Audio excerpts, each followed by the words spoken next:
Okay, start it.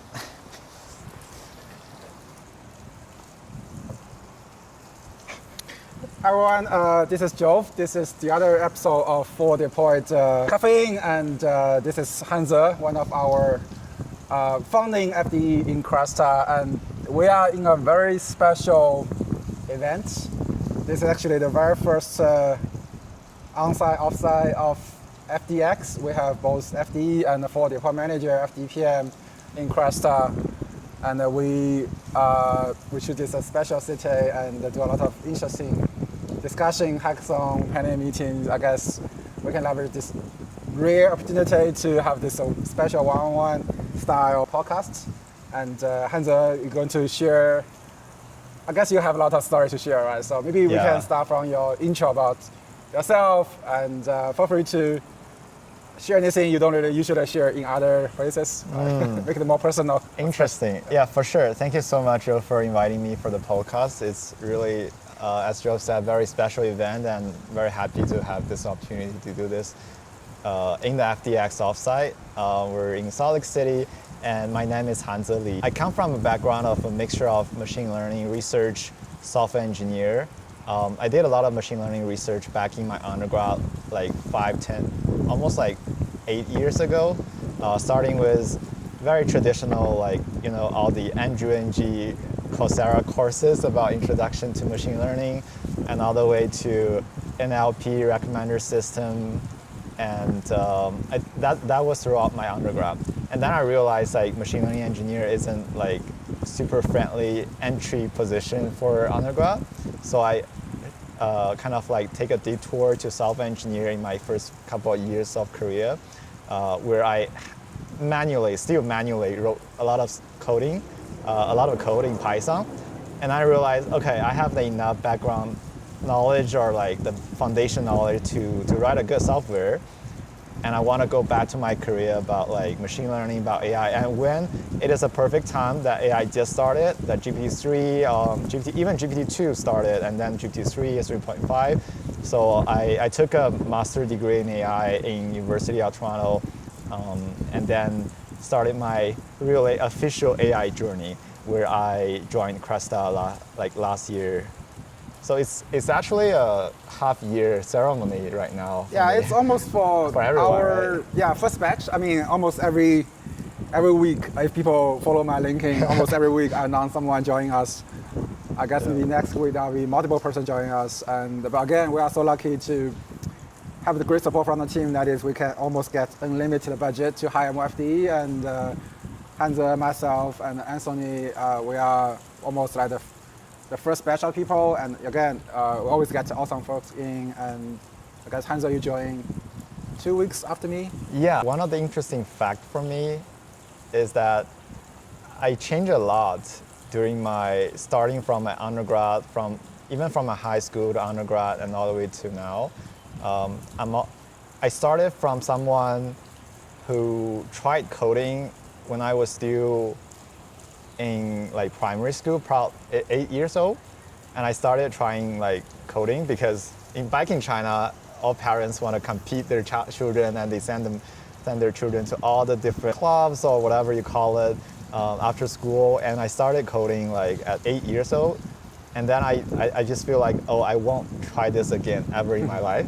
I went to university in Canada. I finished my high school in China. I went to university in Canada, and I started with a program that I shouldn't need to program a lot.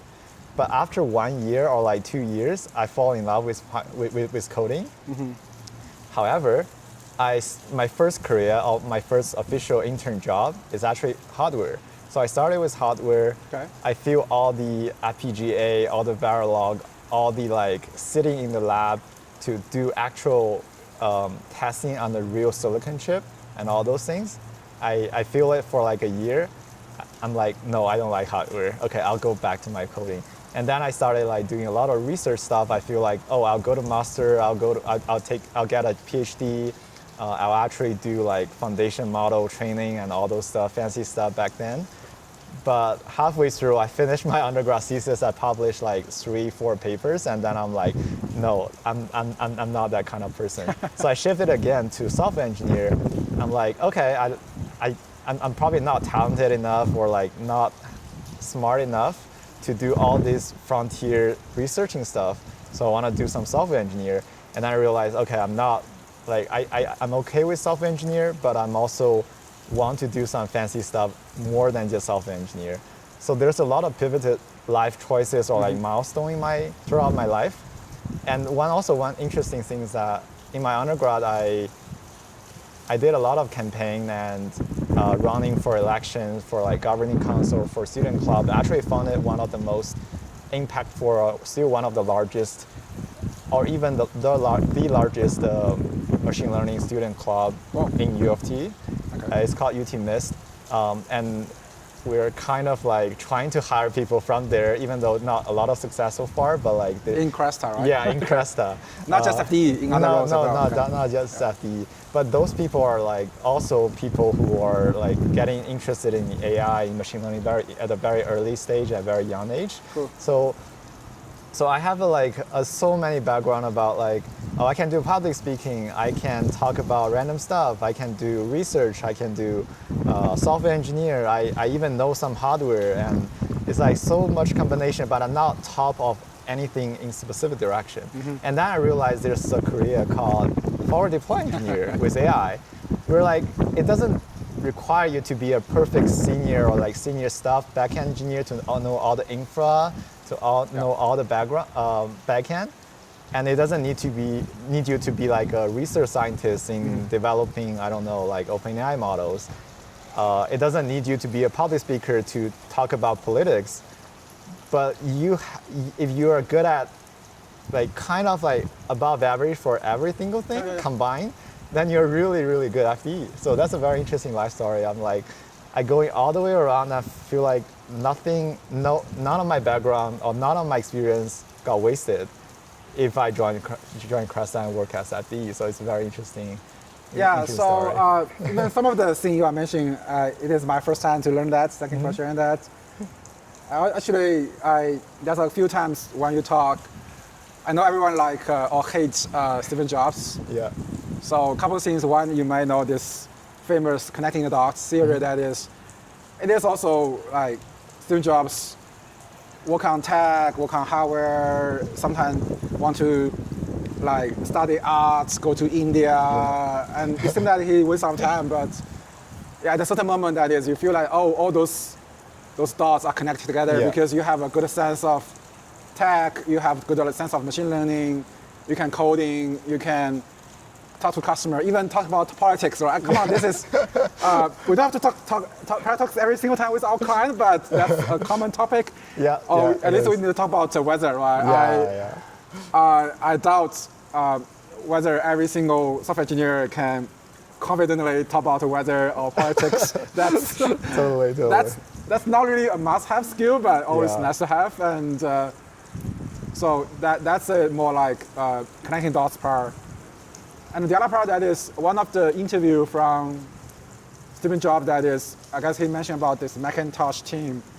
And he mentioned that is in that team, he has a bunch of people who is a good writer, they can create a nice movie, they are architect but not software, but on the real architect, stuff like this.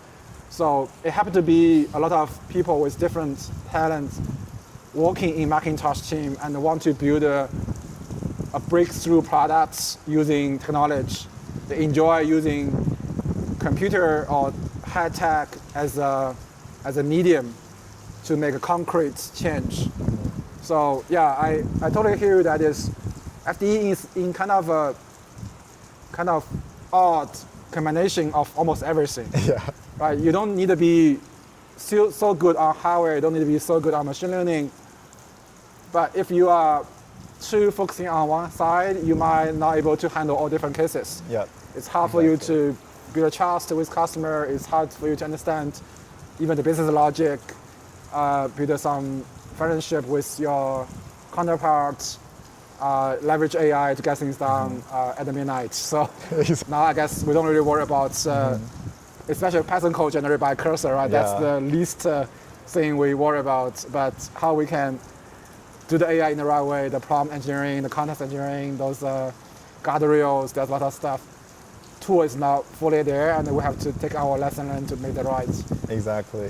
One thing that really inspired me after I joined Cresta is that I got to learn a lot of things that sounds technical at the start, but then it turns out it can be solved by a person skill.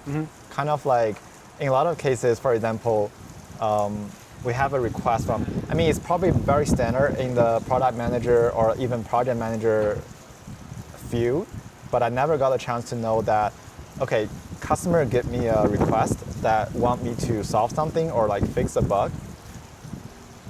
It's not really a bug. It's more like a feature that we haven't delivered, or like it's a feature that we can work around without really changing anything very significantly from the back end. Yep. And then we can just use some, almost like a personal skill to see, okay, here are the options. Option 1, we change it, it takes 2 weeks, and it will make it perfect.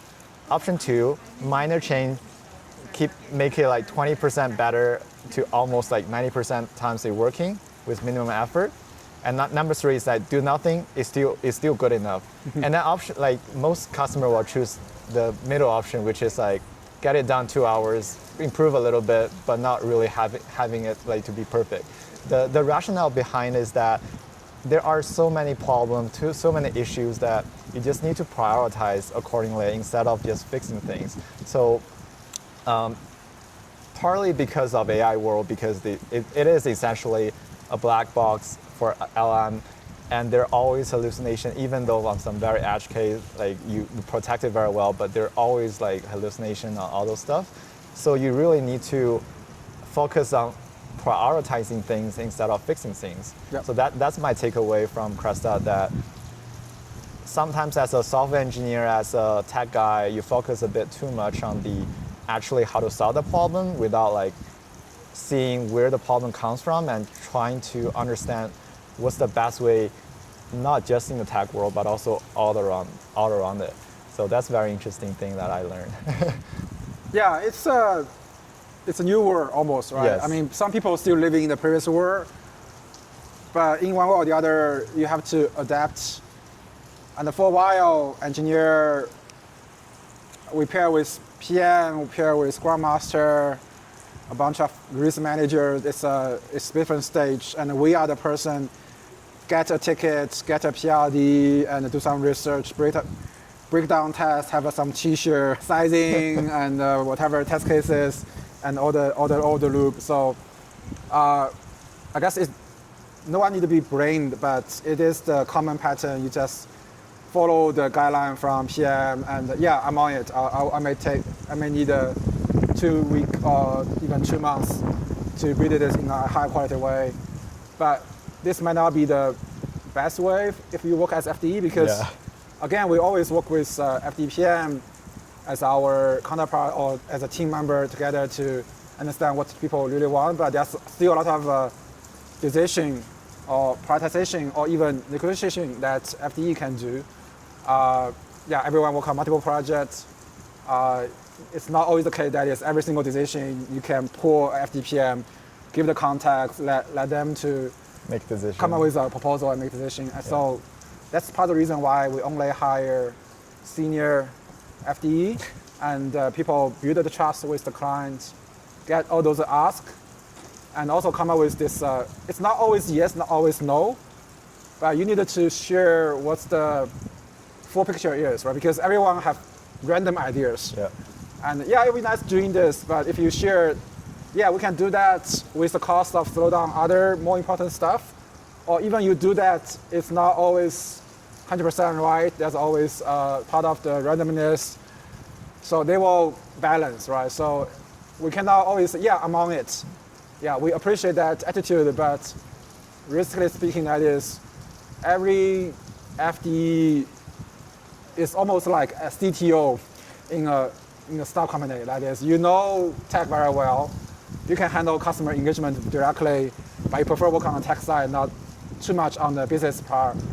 But you need to build the trust with customer, and you need to work out a good plan together with customer to make things happen, right? So it's not just you blindly follow whatever customer want you to do. It is a conversation, it is based on good trust, also based on experience, your skill. Of course, you have to use AI, but you cannot share all the meeting minutes to AI, let AI decide, right? So, so that's why people, if they have the mixed skill set experience, can really help. I also see a lot of posts about, one of the very interesting posts I saw is that people are saying that AI cannot replace people, not because AI cannot do perfect coding, cannot make perfect decision, but it's more about like AI cannot take responsibility as human can do. If something failed and the decision was made by an AI, it's hard to say how do you continue, or what's the next step? Should you just change the logic, change the prompt, or should you upgrade your model? But like for a person, if you build the trust, even if you fail, they trust you next time you can do better. You can still take the responsibility. They can still like continue working with you. So that's, I think, one of the CTO kind of thing of FDE is taking. Even in the future, I'm really into the FDE role, and I'm really believe that FDE will not disappear as AI getting better. Even we have like perfect self-serve building block and reusable, everything is like perfect. There still be FDE to talk to the customer, talk to the client, understand their need, and also build the trust so that they can trust that Cresta or some other company FDE that works in, they can work together and sell the perfect product to them. Yeah, again, we know there's a term, OPC, one man company, whatever that is. Some people think they can just build a 1 billion business, just one person. Yeah, good luck. But I guess many of us as FDE, we pair with our FDPM so that we have more bandwidth, take care of tech, take care of business, the logic, how natural the conversation is, and so FDE don't have to worry about everything, right? Yeah, we also have some FDPM, also very technical, but they also want to spend more time working on the business side so that we don't too focusing on certain technical solution if we don't see the whole picture. So it's a working model. It's worked very well for at least Cresta. It's not that easy for everyone build a high quality AI. It's always wrong. There are so many things. Either choose the right voice model or LLM, or whether you have the high latency. Anything can go wrong. Yeah. Right. Not mentioning that you cannot just rely on copy paste. You have to have a system, the test eval part. Yes. So it require a lot of expertise. So yeah, FDE is a person working on that. I share that kind of a metaphor that is, it's almost like coffee.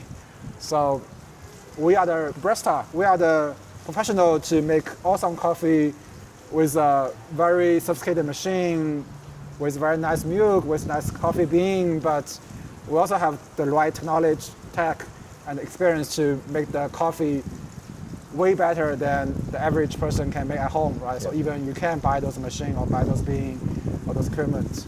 And also we take those lessons learned when we make the coffee to further improve the machine itself. Yeah, exactly. So for the case of voice AI or enterprise AI, that's exactly same. That is, people can make coffee by themselves. You can build your AI agent by yourself, but if you're aiming for the best experience to your client, have a company such as Cresta with the FDE model is a very successful working model. Exactly. I have a strong feeling about that as well, because I have a lot of friends who work in different companies looking for, I won't tell the company's name, but one of my friends' company, they're trying to adopt AI solution, and they want to do full like self-serve automation.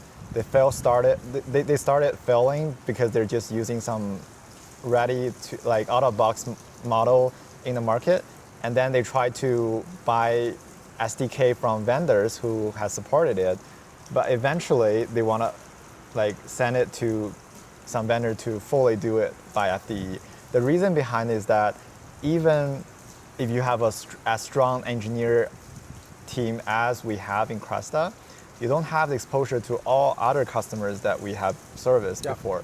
So you know you might think, okay, this works perfectly because I have the domain knowledge, I have the SDK.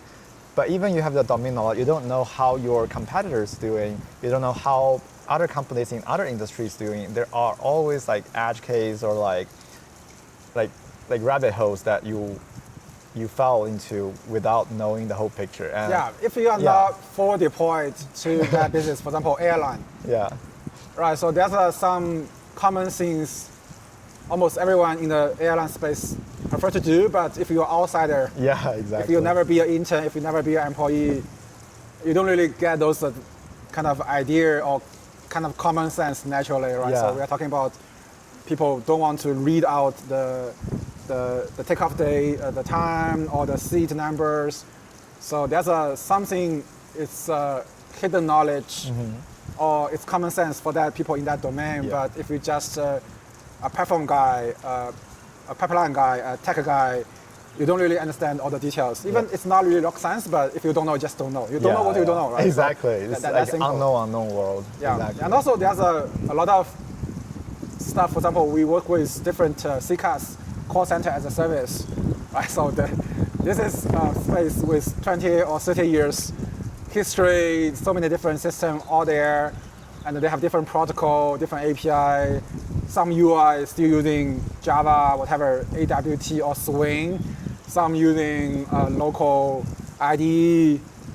So it is, even for us as FDE at Cresta, it's very, painful is the right word, I think. It's very painful to It's work on not the most pleasant Yeah, experience. it's very hard to get it right if you don't really work on so many projects. So it's hard to believe someone just knowing using, for example, Gemini model, using Katisha model, whatever, they can just magically know how to connect to a CCaaS system, how to do the authentication, how to pass the metadata information, how to do the retry, how to do the failover. There's a lot of effort. So just like when you need a very decent coffee, you don't want to spend time, buy a machine, buy the bean to build get the coffee by yourself. You just pay whatever, $7 and get someone from Blue Bottle give you a decent coffee. Yeah, very minimal compared to the effort that you're buying like $1,000 of machine. Yeah, otherwise you have to learn. This And some Italian people machine is better. some people enjoy building it Yes. as a toy. I know I interviewed like over 30 people for FDE roles, and they're like, oh, I built a chatbot back in my home. But when I talk to them, they definitely miss, if not a huge portion of the chatbot, like so-called chatbot, or they just totally get it wrong. Yeah. So they can always look out the blogs, but without real production experience in all those different fields, different verticals, you really don't really get the full picture, I feel like. Yeah, so again, this is not really a hiring podcast, and we are just sharing our perspective, which we strongly believe AI engineer or forward deployed engineer work on an AI agent is one of the best way to make the enterprise AI really working. So, but again, there's still a lot of great platform company. There's a lot of voice vendor. There might be some good consulting firm. So if you lucky enough to find a good combination, no matter you build it by yourself or you find a good vendor to build it for you, good luck, then good for you. But again, it's this space moving so fast. How much effort you put into the CCaaS integration, how much on the test eval, how to do the guardrail, how you handle potential outage.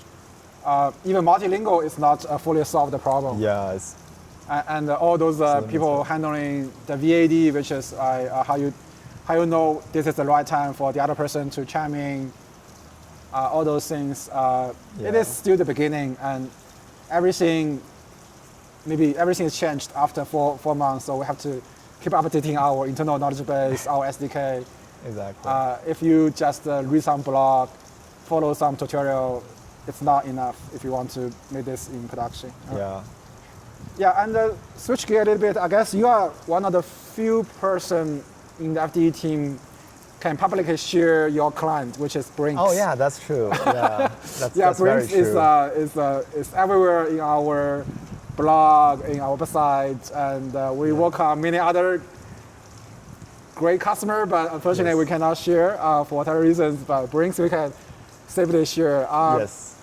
And I'm not sure whether anyone from Brinks, our dear customer, is watching this, but if you so, thank you for the great support. But Yep. is there anything you want to share with us, the audience, about how you work with Brinks on Yeah, AI agents? Brinks is a very special customer, a very special account or client that I'm working with. Like, I've worked on quite a few other clients, and Brinks is so unique because it really trusts Cresta, and we have very strong connection or like coordination or whatever you call it, that we're like moving together. Not like Cresta moved first and knew something, and then Brinks like, okay, you have this perfectly, you have it like amazing, and I'll buy it because of that. It's more like, okay, we have something new. I'm pretty sure it's working, but no one before have adopted. Do you want to be the first one who's trying it? And Brinks is always like, yes, I will try it. That's very, very special because in this case, you have a lot of, as the lead FDE for that customer, you had to be really careful because you are shipping something new that even internally tested, demoed, and everything's like, we're very confident, but it's the first time you're using it on a real customer. So you need to be very careful. For example, one of the product that we're selling or like we're coming up with just recently is called Agent Operation Center. It's a very interesting. I really love the idea about like human in the loop in the AI agent. It's not like replacing human by AI agent. It's more like, okay, we have the AI agent to solve simple things or like repetitive works that human agent probably just wasting their time answering questions. And whenever like there's an issue, like a real complex question or clarification or like customer asking for a discount, all those kind of edge cases that you don't really want your AI agent to handle, you can raise hand and the AI agent be like, okay, where's my supervisor? I have this issue. I share the context, summarize it, and there will be someone in the backend working as the function tool or like another supervisor model to say, I don't want you to give a discount, pushback. Or say like, okay, give a discount of 80% of like 20% off. And then the AI agent can take it away from there and continue the conversation without all the transferring back and forth and without really wasting anyone's time. And it's perfectly working because we can have the conversation or like the raise hand allocated almost like a load balancer to different supervisor, and we can scale this very, very efficiently without really like firing any human agent or firing supervisor. It's just like adding another resources or like almost adding a new job for the contact center space. So I really love this idea. But at the same time, because Brinks is the first customer that we're deploying this product, we need to be really careful on so many edge cases. Like, what if there's no supervisor online? What if the supervisor got assigned to it, just forgot to reply? What happened if the AI agent isn't getting the instruction correctly? Because like we're almost asking the human or supervisor to write prompts to the AI agent on the fly. So we need to worry about all those edge cases, all the integration, how we're handling the business behind it, because we want to know, okay, at this certain period we have like 10 supervisors, at that certain period we have 0. How do we change our product behavior? How do we manage all the CCAS integration behind that? And there are all those things that we need to take into account when we first do it.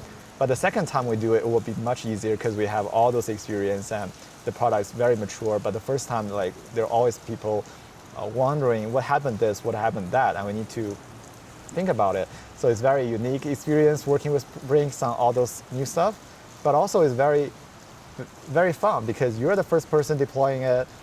You learn all those experience on the fly, and you got to work with unknown, and you just feel very challenged. But once you finish those, the sense of achievement, the experience you brought to the team, and all those, like, not just tech world, but also how you work on new things with customers, all those experiences are super valuable and really interesting. Yeah. That's my number one feeling, I think. Yeah, cool. Yeah, it feels like you are the chef in a restaurant, and Brinks is just blindly trust you. And if you come up with a new idea, make the steak or fish in a funny way. Omakase style. And Brinks is okay to try it, but you don't want to like piss them off. So exactly. you're making sure this is safe, this is delicious. Yeah. It is a little bit new, but you do some tests for sure internally, but you never get real feedback unless you share with them. So we really appreciate Brinks almost blindly trust us. It's not blindly, but there's so always much a trust and verify, right? There's a lot because we did so process. well in the past, they trust us for the next time. So I think it's as I said earlier, like it's omakase style. Like whatever we bring to you, we make sure it's the best that we can give you, but also you want to trust us so that you're okay with something new and something good. You will never try something you verified, right? You keep on trying the thing that you tried before, you won't. Yeah, customer is not the little white rabbit, whatever. Yeah, exactly. It's already tried many times internally, but we want to partner with customer to get things in production. Yeah. Oh, nice. Yeah. And tell us more about your life as FDE, right? You work on multiple projects. Yes. I guess you still have to work long hour every single day, sometimes even weekends. Do you also have time to like leave your day-to-day project to see anything we can improve as a team, as a platform, as a product? So I always said that like I got asked quite a lot during interview or by my friends who I try to refer and join the FDE team is that what do you work on? What's your day-to-day life looks like? I mean, we have the official answer about 1/3 of them are like AI agent development, 1/3 of them are customer engagement, 1/3 of them are product related. But really, I feel like personally, like within FDE team, we all have our own preference. There are people who like, especially recently joined, they probably have like more than half of them their time on AI agent development because they're getting used to our infrastructure, getting used to our tools, or even like before they don't use cloud code a lot and they're just getting onboarded on all the agentic engineering tools, and those are all like efficiency multiplier that will save you time for future. But after you join for a while, for example, now it's like half a year later, I feel like my time is more divided to less than 1/3 of time on AI agent development. I can get them done. Even a lot of like complex use cases, I can get them done in like 1 or 2 days for a demo-ready version. But the rest will be like a lot of testing and evaluation, a lot of customer engagement. Even I'm not the FDPM working on the business side, I'm still the representative for speaking about tech world. Like customer give a request and I'm like, this feature is really easy, even though they thought it's very complex. So I can get it done very quickly versus like, seems like a very easy feature. I want to get it done, but it's actually taking a lot of effort because of ABC reasons. So a lot of back and forth with customers, building a good relationship so that they trust you instead of like, this seems very intuitive or like very naive. Why you said it's complicated, right? So they want to, you don't want a questioning you, but by like without a really good personal relationship. So a lot of cases we're like building the trust, building the relationship instead of actually delivering real features. And another big aspect that I've been working on is setting up the good standard for building AI agent. Because I've been working on this for many months, and I feel like I always do A and B and C for AI agent development. So I think this should be universally applied so that to save people's time. So yeah, unless people cannot. There's a problem. I found a solution, and that's it. I jump to the next problem. Exactly. If you always in that kind of patching, quick and dirty solution, you never know what's the better answer for that. Yes. You have to come up with A, B, C, and see what's the data-driven approach to see which one is like aggregatedly better than the other ones. Yeah, exactly. Data-driven is definitely the perfect word because I used to work on a lot of machine learning related research or even like so-called AI research. back in undergrad and recently when I did my master degree. So I feel like in Cresta, building an agent is a research topic. You can always get something quick and dirty working, but you never know if this is the best version given our clients or even given a specific vertical. For example, always show empathy may be a good thing for, I don't know, healthcare, for like those verticals, but it might not be efficient enough when you're dealing with fintech. Because you want, it's a little bit odd if you are owning like $2,000, $4,000 for the bank, and the bank, it's the kind of empathy. If you handle very well, people might have mixed feelings. Yes, you know what I mean? So exactly. You be very careful. Or sometimes this is just a human part, right? Just if people already know this is AI talking, let's cut the line, just go to the real thing, want to make change. Different vertical, different customer prefer different things. That's one thing. And the other thing is that a certain strategy, a certain function tool calling, a certain way that you write some customized tool may work perfectly in one vertical, but doesn't work at all in another vertical. I won't give a specific example, but the idea behind is that you want to build the data set, you want to build a benchmark to validate that your choice of function tool, your choice of prompt, your choice of reusable blocks of the AI agent is the best choice for that. And it takes time. It's not like, okay, I tried this and it worked for this customer and it should be the best. It's not like that. So a lot of time I spent over the past months is that I try to use our existing customer as benchmark, and I started to adding things or changing things and really like run evaluations on those things to see what if I change one line of prompt and how's the performance of the AI agent changes behind based on so many evaluation criteria. Like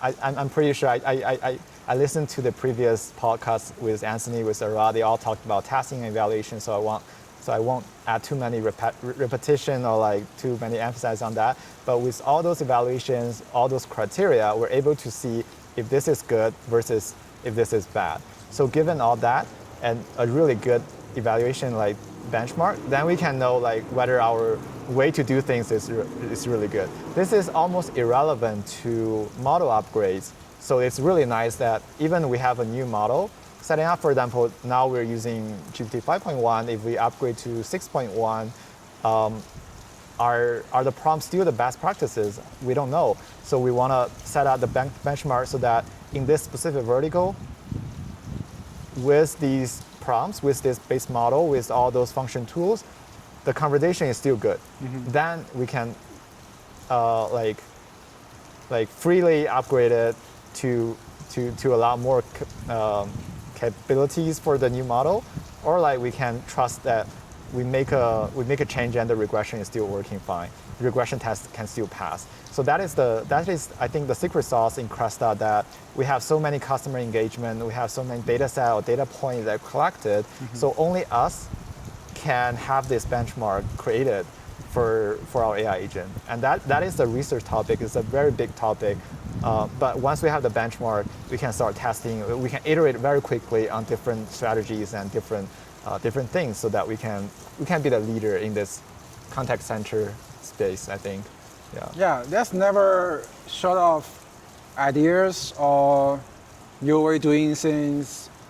And the people right now, I guess, few people really trust those benchmark published by model provider, because, I mean, they either over-index or whatever. So every company have to build their own test evals, and also using this a way to measure whether you should do any model upgrades.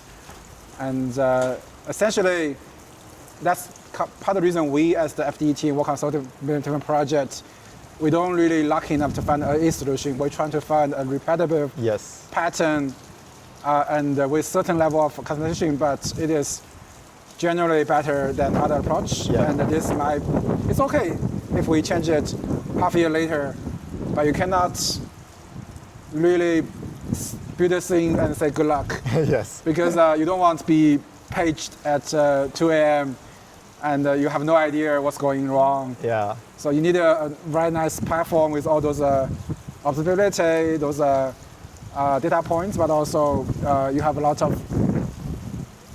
historical data and also all the modern way to measure. This is, yeah, I'm not sure whether it's art, but it's certainly a lot of science into it. You cannot just bytecode it and do everything randomly with your initial impression or instinct. Yeah, vibe coding works perfectly for demo for like call agent, but in production you can never trust it really without enough data or enough evaluation behind it. Yeah. All right, and we can talk about this for one day. And this is very nice place. Yeah. Nice coffee, sunshine. I cannot complain. I guess this is just to give the audience, you guys, extra data points. If you are wondering, for example, how a person can be FDE, right? So the data points from Hanze, that is, it's okay you try different things, hardware, software, machine learning, research, even you have some student union or politics club or do some entrepreneur type of work. Everything can connect it together. Yes. And you never know, in one of the conversation, this can impress your technical leader on the other side, or even the business leader, or you really solve problem in a more systemic way, not just, hey, PM give you this task, I'm saying, yeah, I'm on it. So you always need to understand the big picture and come up with different options and using data-driven approach. Yeah, I'm not quite sure how soon everyone in the software space need to be fully deployed, because you don't worry too much regarding the code itself, right? Code is just a way to render things, to make things happen, but maybe the architectural design, the business model, or the relationship with customer will even matter more right now or in the future. So yeah, if you want to understand not just how to solve an AI problem, but also how to work with customer, how to iterate on the AI platform, yeah, certainly we are hiring as crazy as we can. So even this week, I'm going to have a lot of interviews. So we have, you can call my virtual agent. Every time I hear what my virtual agent is saying, I say, yeah, that's something I should fix, but I don't really get enough time. So it's always easy to build a happy path, a demo one, but there's a lot of things to improve. Yeah. So call that number if you never talked to an AI agent, get the experience using my own voice, but also with some knowledge base such as our online opening JD, or even such kind of a podcast. This transcription is put into the knowledge base. So then you can maybe ping me on LinkedIn or DM me so that we can arrange a session. We can ask more specific questions which cannot be answered by the virtual version of myself. Yep. And again, we have more than 25 members now, so this is episode number 3 or 4. So you can hear more stories. Yep. I will making sure everyone says things differently, so you can get more data points. And we're also looking forward to interview other people outside Cresta. Also, you are work on FDE side. I'm also happy to have any kind of argument or debate, because no one really knows all the answers, right? And also, it's not important enough for you to be always right. The key is to really make the experience better, right? So I hope in 2-3 years, you don't need to wait in the line, call some airline, wait there for like half hour or 1 hour, talk to, no matter it's a human or AI, to get things done. You should just share your intent and then remember your number and get things fixed in a few minutes. Yep. Then we can spend more time with your family, with your book, go some ski stuff, to work on the real thing matters. So I guess this is the way we as the FDE can make the world a little bit better. Yep. Cool. Awesome. And thank you. Thank you for having me. Yeah, of course. And thank you everyone for watching this episode, and see you in the next one. Yep. See you.